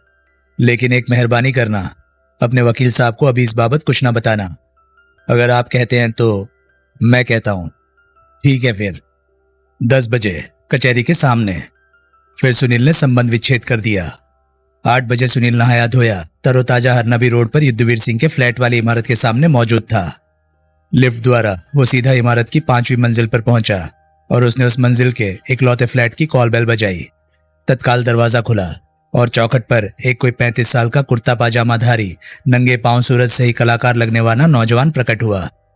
टंडन साहब, सुनील मधुर स्वर में बोला। टंडन ने सहमति में सिर हिलाया। मेरा नाम सुनील है, मैं प्रेस रिपोर्टर हूं। आपसे 1 मिनट बात करनी थी। किस बाबत? नीचे 3री मंजिल पर हुई वारदात के बाबत। भाई, मुझे जो कुछ मालूम था मैं पुलिस को पहले ही बता चुका हूं। वही तकलीफ एक बार फिर फरमा दीजिए, हमारे अखबार पर एहसान होगा। ठीक है, आओ। तो उसका शुक्रगुजार होता सुनील फ्लैट में दाखिल हुआ। टंडन ने उसे बैठक में एक सोफा चेयर पर बिठाया और स्वयं दीवान पर अधलेटा सा बैठ गया। सुनील ने अपनी जेब से अपना लकी स्ट्राइक का पैकेट निकाला। उसने अपने विशिष्ट अंदाज से उसे यूं झटका कि एक सिगरेट आधा पैकेट से बाहर उछल आया। उसने पैकेट टंडन की तरफ बढ़ाया। थैंक यू, टंडन बोला, लेकिन मैं पाइप पीता हूं। फिर वो करीब एक तिपाई पर पड़ा अपना पाइप उठाकर उसमें तंबाकू भरने लगा। सुनील ने अपना सिगरेट सुलगाया, उसके पाइप सुलगा लेने तक प्रतीक्षा की और फिर बोला, आप युद्धवीर से वाकिफ थे? भाई, इतनी ही वाकिफियत थी, टंडन बोला, कि हम दोनों को मालूम था कि हम एक ही बिल्डिंग में रहते थे। कभी लिफ्ट में या सीढ़ियों पर टकरा जाते थे तो अभिवादन कर लेते थे। कभी उसके फ्लैट में तो मैं गया नहीं था, ना ही कभी वो मेरे यहाँ आया था। परसों दिन में आप घर पर ही थे? नहीं, परसों मैं दोपहर को यहाँ से निकला, सारा दिन बाहर था। 7 बजे के करीब वापस लौटा था। आते ही कागज कलम के हवाले हो गया था। लिखने की तरफ से मेरी तवज्जो तभी हटी थी जब मैंने एकाएक गोली चलने की आवाज सुनी थी। तब अनायास ही मेरी निगाह घड़ी की ओर उठ गई थी और मैंने पाया था कि 12:30 बजे थे। मैं उठकर फ्लैट से बाहर निकला था, लेकिन जब सीढ़ियों पर से या लिफ्ट की ओर से मुझे कोई आहट नहीं मिली थी तो मैं वापस अपने फ्लैट में चला गया था। आई सी। तुम इस बाबत 4थी मंजिल वाले पटनायक से सवाल क्यों नहीं करते? उसका फ्लैट युद्धवीर के फ्लैट के एन ऊपर है। कल रात अगर कुछ और सुनने लायक था तो वो उसने मेरे से बेहतर सुना होगा। वो क्या है कि मिस्टर पटनायक है नहीं अपने फ्लैट पर, वो काफी दिनों से आउट ऑफ स्टेशन है। क्या? मैंने अर्ज किया है कि मिस्टर पटनायक काफी दिनों से शहर से बाहर कहीं दौरे पर गए हुए हैं। पटनायक कल रात घर पर नहीं था? जी नहीं। पक्की बात? पुलिस ने खुद इस बाबत पूछताछ की थी। वो कई दिन से घर पर नहीं है। उसकी गैर हाजिरी में उसके फ्लैट में कोई और तो नहीं रह रहा? जी नहीं, वो फ्लैट कई दिन से बंद है। फिर तो मैंने गलत सोचा था। क्या गलत सोचा था आपने? यही कि परसों रात पटनायक अपने फ्लैट में कोई लड़की घुसाए हुए था, जिसके साथ की वो आधी रात से भी काफी बाद तक मौज मस्ती मारता रहा था। लेकिन तुम तो कहते हो कि वो फ्लैट में था ही नहीं। आपने ऐसा कैसे समझ लिया था? है एक जरिया। कौन सा? आओ दिखाऊं। टंडन सुनील को फ्लैट की किचन में ले आया। इस इमारत के सारे फ्लैट, वो बोला, एक ही नाप खोज के, एक ही डिजाइन के हैं। कहने का मतलब यह है कि तमाम बेडरूम एक दूसरे के ऊपर है, ड्राइंग रूम पर ड्राइंग रूम है, किचन पर किचन है, वगैरह। समझे? जी हाँ। सारे फ्लैटों के किचन की एक कॉमन चिमनी है जो ग्राउंड फ्लोर से शुरू होकर मेरे फ्लैट की छत तक जाती है। ये इंतजाम किचन का धुआं निकालने के लिए है। इस चिमनी की वजह से जब मैं किचन में होता हूँ तो नीचे के 2 फ्लैटों में से किसी किचन में अगर कोई आहट होती है तो वो मुझे साफ सुनाई देती है। वहां कोई बोलता है तो मुझे चाहे ये ना समझ में आए कि वो क्या कह रहा है, लेकिन उसके बोलने की आवाज इस चिमनी के जरिए मेरे किचन तक साफ पहुंचती है। मैं बिल्कुल चिमनी के सामने खड़ा हूँ और नीचे से कोई ऊंचा बोले तो मुझे ये तक सुनाई दे जाता है कि क्या कहा जा रहा था। हालांकि ऐसा बहुत कम बार होता है, लेकिन आवाजें आप साफ सुन सकते हैं। हाँ, चाहे वो किसी के बोलने से पैदा हुई हो या बर्तन वर्तन खटकने से। कल रात आपने वैसी आवाजें यहाँ किचन में अपनी चिमनी के जरिए सुनी थी? हाँ, पहली बार गोली चलाने की आवाज होने से पहले। मैं यहाँ किचन में अपने लिए कॉफी बनाने आया था तो मुझे एक स्त्री स्वर साफ सुनाई दिया था। बीच बीच में एक आध बार पुरुष स्वर भी सुनाई दिया था। आवाज मैंने पहचानी कोई नहीं थी, लेकिन तब मैंने यही समझा था कि पटनायक ही अपने फ्लैट में किसी लड़की को घुसाए बैठा था। अब जबकि तुम कह रहे हो कि पटनायक का फ्लैट तो कई दिनों से बंद है, तो वो आवाजें शर्तिया युद्धवीर के किचन में से यहाँ तक पहुंची थी। आई सी। मैं किचन में कोई 15 मिनट तक ठहरा था। मैंने अपने लिए कॉफी बनाई थी, एक सैंडविच तैयार की थी और कॉफी और सैंडविच के साथ मैं यहाँ से निकलने ही लगा था कि मुझे गोली की आवाज सुनाई दी थी। तब मैं फौरन फ्लैट से बाहर निकला था और बाहर लिफ्ट के सामने के हॉल में कम से कम नहीं तो 10 मिनट खड़ा रहा था। लेकिन मेरी वहां मौजूदगी के दौरान ना तो लिफ्ट हरकत में आई थी और ना ही सीढ़ियों पर से कोई आहट सुनाई दी थी। आखिर में गोली की आवाज और कोई मिलती जुलती आवाज मानकर मैं फ्लैट में वापस चला गया था। तब तक मेरी कॉफी ठंडी हो चुकी थी, इसलिए मैं दोबारा कॉफी बनाने की प्रक्रिया में जुट गया था। तब मैंने नीचे से आती नल का चलने की आवाजें और कांच के बर्तन टकराने की आवाजें साफ सुनी थी। मुझे साफ लगा था कि नीचे किसी किचन में, जो कि अब मैं दावे से कह सकता हूं कि युद्धवीर की ही किचन हो सकती थी, कोई सिंक का नल का चलाकर प्लेटें वगैरह धो रहा था। इतनी रात गए? जाहिर है तब मुझे और भी लगा था कि गोली की जो आवाज मैंने सुनी थी वो मेरा वहम था। पटनायक अपने फ्लैट में अपनी सहेली के साथ सेफ था। पटनायक? भाई, तुम्हारे यहाँ आने तक तो मैं यही समझ रहा था कि परसों वो तमाम आवाजें मैंने पटनायक के फ्लैट से आती सुनी थी। अब जब तुम कहते हो कि पटनायक तो अपने फ्लैट पर था ही नहीं, तो जाहिर है कि वो आवाजें युद्धवीर के फ्लैट से आई थी और गोली की आवाज की बाबत भी मुझे कोई वहम वहम नहीं हुआ था। लेकिन टंडन के माथे पर बल पड़ गए। हैरानी है कि कत्ल के बाद भी मरने वाले के फ्लैट में, वो भी उसके किचन में हलचल रही। पुलिस कहती है कि यह आत्महत्या का केस भी हो सकता है।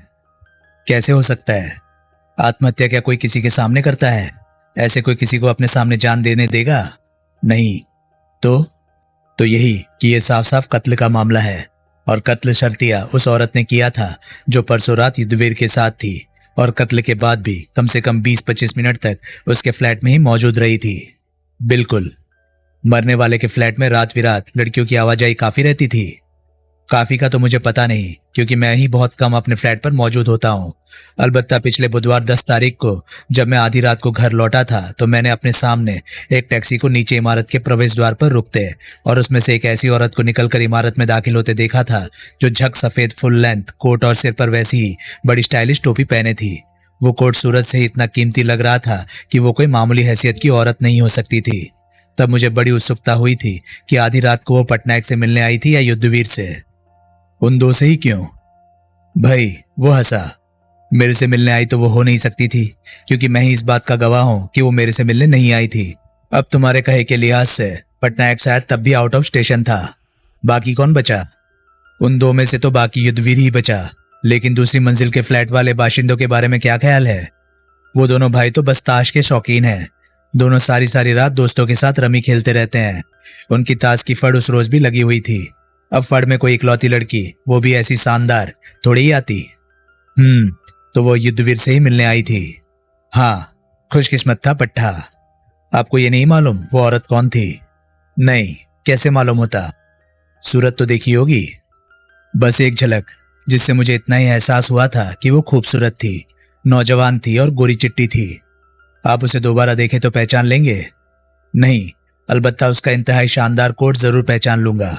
उत्सुकतावश मैंने अपनी फिल्म के ड्रेस डिजाइनर से कोट की बाबत बात की थी, तो उसने कहा था कि अगर माल सिंथेटिक नहीं था तो वो पेटुला सिल्वर फॉक्स के नाम से जानी जाने वाली नॉर्वेयन लोमड़ी की खाल का कोट था और उसको अफोर्ड कर पाना किसी छोटे मोटे रईस की हैसियत से भी बाहर का काम था।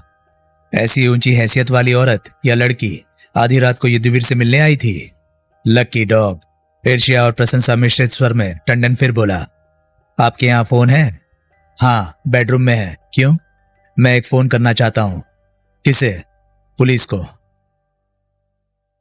8:45 सुनील डॉक्टर भट्ट के क्लिनिक में था।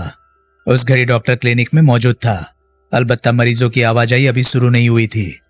क्लिनिक का वक्त 9 बजे का है। उसने सुनील को बताया, मैं आज इत्तेफाक से जरा जल्दी आ गया हूं, जो कि मेरे लिए बहुत अच्छा हुआ। सुनील हंसता हुआ बोला, अब मैं 2 मिनट बिना विघ्न बाधा के आपसे बात कर सकूंगा। अब क्या बात करना चाहते हो? जनाब, मेरी पिछली विजिट में आपने मुझे बताया था कि आप ठाकुर साहब के फैमिली डॉक्टर थे और अपनी जिंदगी में वो आप ही के ट्रीटमेंट में थे। तो मैं आपसे ठाकुर साहब की जिंदगी के उस दौर की बाबत बात करना चाहता था जबकि 3 साल पहले ठाकुर साहब को पहली बार दिल का और लकवे का गंभीर दौरा पड़ा था। तब की बाबत मेरे से बात करने का कोई फायदा नहीं होगा, क्योंकि तब ठाकुर साहब मेरे ट्रीटमेंट में नहीं थे। लेकिन जब आप उनके फैमिली डॉक्टर, मेरा लड़का कनाडा में सेटल्ड है, तब मैं 3 महीने के लिए उसके पास गया हुआ था। जब वापस लौटा था तब तक ठाकुर साहब को वो झटका खाए 1 महीना हो भी चुका था। आके तो आपने टेक ओवर कर लिया होगा। नहीं, वो तब भी नर्सिंग होम में थे और नर्सिंग होम में वो जिस डॉक्टर की देखरेख में थे वो मेरे से बड़ा डॉक्टर था, इसलिए फैमिली को मेरी कंसल्टेशन की जरूरत नहीं पड़ी थी। आई सी, वो डॉक्टर कौन थे? वो थे डॉक्टर भटियानी, हिंदुस्तान के टॉप के कार्डियोलॉजिस्ट। मैं उनसे मुलाकात करना चाहता हूँ। इतने बड़े डॉक्टर मुझे टाल न दे, इसलिए अगर आप मेरी छोटी मोटी कोई सिफारिश उनसे कर दे तो। सुनील ने देखा डॉक्टर का सिर इंकार में हिलने लगा था। आपको? सुनील तनिक आहत भाव से बोला, ऐतराज है मेरी ऐसी सिफारिश करने से? अरे वो बात नहीं, तत्काल डॉक्टर बोला, बात यह है कि डॉक्टर भटियानी का पिछले साल देहांत हो गया है। ओह, तुम क्यों मुलाकात करना चाहते थे उनसे? मैं ठाकुर साहब की बीमारी के उन दिनों की बाबत उनसे कुछ पूछताछ करना चाहता था। वो तो तुम उनकी बीवी नम्रता से भी पूछ सकते हो। नम्रता तो ठाकुर साहब की उस लंबी बीमारी के दौर में हर क्षण उसके साथ थी। वो नर्सिंग होम में भी उनकी नर्स थी और घर में भी, जबकि वो नर्सिंग होम से छुट्टी करके लौटे थे। वहां मेरी दाल नहीं गलने की डॉक्टर साहब। क्यों? मैडम को मेरे से कुछ खास ही अरुचि हो गई है। मेरी सूरत से भड़कती है वो। मुझे उम्मीद नहीं कि इस बाबत वो मेरे से सहयोग करे। नम्रता है तो नहीं ऐसी? शायद उन्हें मेरी नाक पसंद नहीं। बहरहाल वो मुझे घास नहीं डालने वाली। तो दूसरी नर्स से बात करके देखो। दूसरी नर्स? सुनील सक पकाया। भाई, ठाकुर साहब जब नर्सिंग होम से छुट्टी करके घर लौटे थे तो घर में उनकी तीमारदारी के लिए 2 नर्सें रखी गई थी। उनको तो तब 24 घंटे की ऑब्जर्वेशन की जरूरत होती थी। ऊपर से उनकी माँ चंद्रावती भी उन दिनों काफी बीमार रहने लगी थी। इतनी तीमारदारी कोई एक नर्स कैसे कर सकती थी? इसलिए उन दिनों घर में 2 नर्सें थी जो शिफ्ट में ड्यूटी करती थी। उनमें से एक नर्स नम्रता थी और दूसरी शोभना थी। तब सुनील को याद आया कि सोमवार को अर्जुन ने भी 2 नर्सों का जिक्र किया था। शोभना? उसने पूछा। कब तक ठाकुर साहब की सेवा में रही थी? ठाकुर साहब की माता की मौत के कुछ दिन बाद तक। तब एक तो यूं एक पेशेंट घट गया था और दूसरे ठाकुर साहब की हालत में भी इतनी सुधार आ गया था कि उन्हें दिन रात की देखभाल की जरूरत नहीं रही थी। तब उन्होंने भी महसूस किया था कि उन्हें 2 नर्सों की जरूरत नहीं थी। नतीजतन शोभना की छुट्टी कर दी गई थी। आई सी, शोभना का पूरा नाम क्या है? शोभना श्रीवास्तव। आज की तारीख में पाई कहां जाती है? डॉक्टर ने बताया। तारकपुर राजनगर से 40 मील के फासले पर था। ब्लास्ट के ड्राइवर द्वारा चालित कार पर सुनील और सुभाष 50 मिनट में तारकपुर पहुंच गए और 10 मिनट बाद कृष्णा की मौसी के घर में वो परेशान हाल कृष्णा के सामने बैठे थे। कृष्णा जितनी सुभाष को देखकर खुश हुई थी उतनी सुनील को देखकर भी खुश हुई। मैं बता नहीं सकती, वो बोली, कि आपको यहाँ देखकर मुझे कितनी राहत महसूस हो रही है। मैं जब से यहाँ आई हूँ सुबह दोपहर शाम सोचा करती थी कि आपसे संपर्क करूं, लेकिन फिर डर जाती थी। डर किस बात का? सुनील सहानुभूतिपूर्ण स्वर में बोला।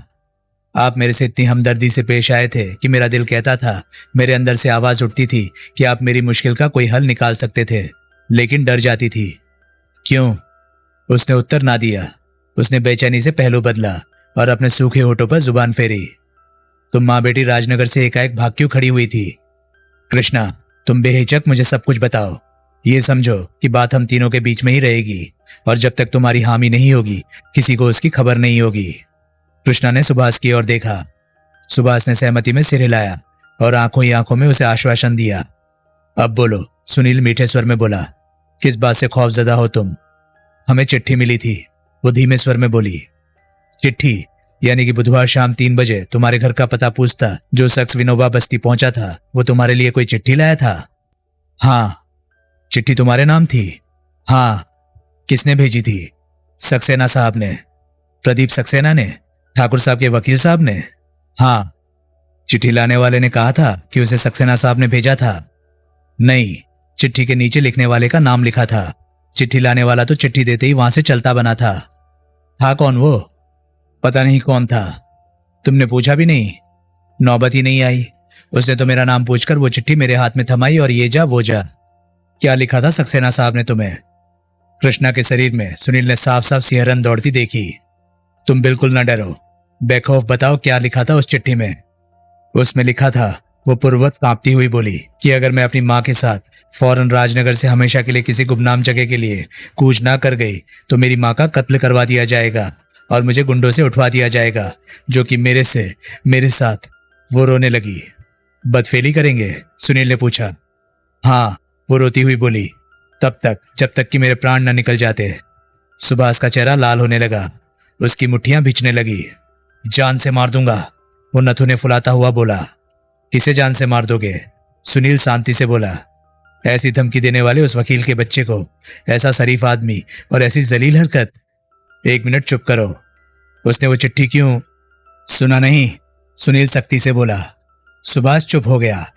कृष्णा, सुनील बोला, वो चिट्ठी कहाँ है? वो तो मैंने फाड़ दी। फाड़ दी? क्यों? मेरा तो उस चिट्ठी के ख्याल से ही दिल दहलता था। लेकिन फाड़ क्यों दी? क्योंकि उस चिट्ठी में यह भी लिखा था कि मैं उसे पढ़ते ही नष्ट कर दूं। ओह, लेकिन लिखने वाले को क्या पता चलता कि तुमने उसकी हिदायत पर अमल किया था या नहीं? मेरी माँ भी तो कहती थी कि हमारा उस चिट्ठी को अपने पास रखना ठीक नहीं था। कोई उस चिट्ठी को देख लेता और सक्सेना साहब को पता चल जाता तो वो हम पर और आग बबूला होते और फिर पता नहीं क्या कह ढाते। वो चिट्ठी फाड़नी नहीं चाहिए थी तुम्हें। अब सक्सेना साहब अगर वो चिट्ठी लिखी होने से मुकर गए तो हम कुछ भी साबित नहीं कर सकेंगे। वो खामोश रही। चिट्ठी हाथ की लिखी हुई थी या टाइपशुदा थी? हाथ की लिखी हुई थी।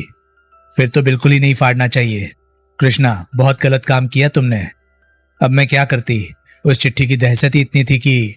खैर, तुम सक्सेना साहब की हैंडराइटिंग पहचानती हो? नहीं। उनके हस्ताक्षर? नहीं। फिर तुम्हें कैसे मालूम है कि वो चिट्ठी सक्सेना साहब ने लिखी थी? महज इसलिए क्योंकि चिट्ठी के नीचे प्रदीप सक्सेना लिखा था। हाँ, तुम्हें सक्सेना साहब को फोन करके या उनसे मिलके चिट्ठी की बाबत सवाल करने का ख्याल नहीं आया था? ख्याल तो आया था, लेकिन हौसला ना हुआ। वो खामोश रही। पुलिस के पास जाना भी ना सूझा। उसने इंकार में सिर हिलाया। भाई साहब, वो कातर भाव से बोली, उस घड़ी हम माँ बेटी को एक ही बात सूझी थी कि हम फौरन से पेशतर कहीं कूच न कर गए तो मेरी माँ मरी पड़ी होगी और मुझे गुंडे। वो सब भूल जाओ, सुनील उठता हुआ बोला। तुम्हारी या तुम्हारी माँ का ना सिर्फ बाल भी बांका नहीं होगा, बल्कि कल तुम वापस राजनगर अपने घर में जाकर रहोगी और तुम अपनी नौकरी पर भी बहाल कर दी जाओगी। ये मेरा तुमसे वादा है। राजनगर वापस पहुंचकर सुनील ने पुलिस हेडक्वार्टर इंस्पेक्टर प्रभुदयाल को फोन किया तो मालूम हुआ कि वह तब भी युद्धवीर सिंह के फ्लैट पर था। सुभाष को वापस कचहरी के सामने उतारकर वो हरनबी रोड पहुंचा। सुबह फोन करके कहां भाग गए थे? सुनील पर निगाह पड़ते ही प्रभुदयाल बोला। तारकपुर गया था, सुनील ने बड़ी शराफत से बताया। सीधा वहीं से आ रहा हूं। वहां क्या करने गए थे? सुनील ने सविस्तार बताया। सुनकर प्रभुदयाल गंभीरता से बोला, लड़की को साथ लेकर आना था। वो वहीं सेफ है, क्योंकि उसको डरा धमका कर शहर बदर होने पर मजबूर करने वालों को भी नहीं मालूम कि राजनगर से कूच करने के बाद उसने कहां पनाह पाई थी। अलबत्ता हम उसे जब चाहे वहां से पिक कर सकते हैं। हम? प्रभुदयाल की भवें उठी। अब तो हम ही हैं, तभी तो इतनी मुस्तैदी से नोट से एक्सचेंज कर रहे हैं। ये वकील साहब तो बड़े पहुंचे हुए निकले, पहुंचे हुए और मालिकान के वफादार। लड़की को चिट्ठी नष्ट नहीं करनी चाहिए थी, लेकिन चिट्ठी लिखने वाले को नहीं पता कि उसने उसकी हिदायत पर अमल किया था और चिट्ठी तत्काल नष्ट कर दी थी। ये भी ठीक है। प्रभु, तुम इस जानकारी को उसके खिलाफ हथौड़े की तरह इस्तेमाल कर सकते हो। ये भी कोई कहने की बात है? अब देखता हूं कैसे नहीं बताता वो ठाकुर की नई वसीयत के बारे में। यहाँ का क्या हाल है? यहाँ का हाल तो बड़ा उलझन में डालने वाला है।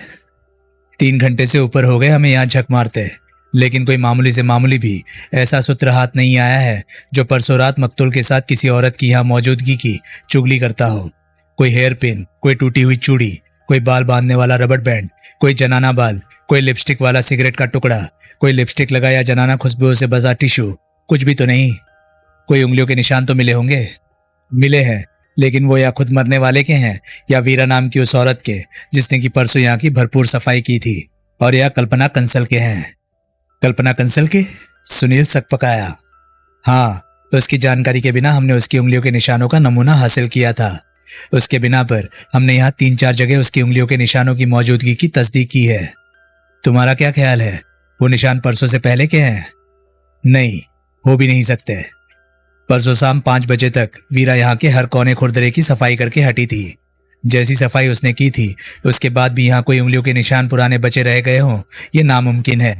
उस भरपूर सफाई की ही वजह से सहज ही ये कहा जा सकता है कि यहाँ से जो निशान बरामद हुए हैं वो परसों शाम 5 बजे के बाद बने थे। फिर भी कहते हो कि कोई ऐसा सूत्र हाथ नहीं आया है जो परसों रात मकतूल के साथ किसी औरत की यहाँ मौजूदगी की चुगली करता हो? मैं औरत की नहीं, उस औरत की बात कर रहा हूँ जिसने परसों रात युद्धवीर का कत्ल किया और फिर बड़े इत्मीनान से यहाँ अपनी मौजूदगी के तमाम निशानात मिटाए।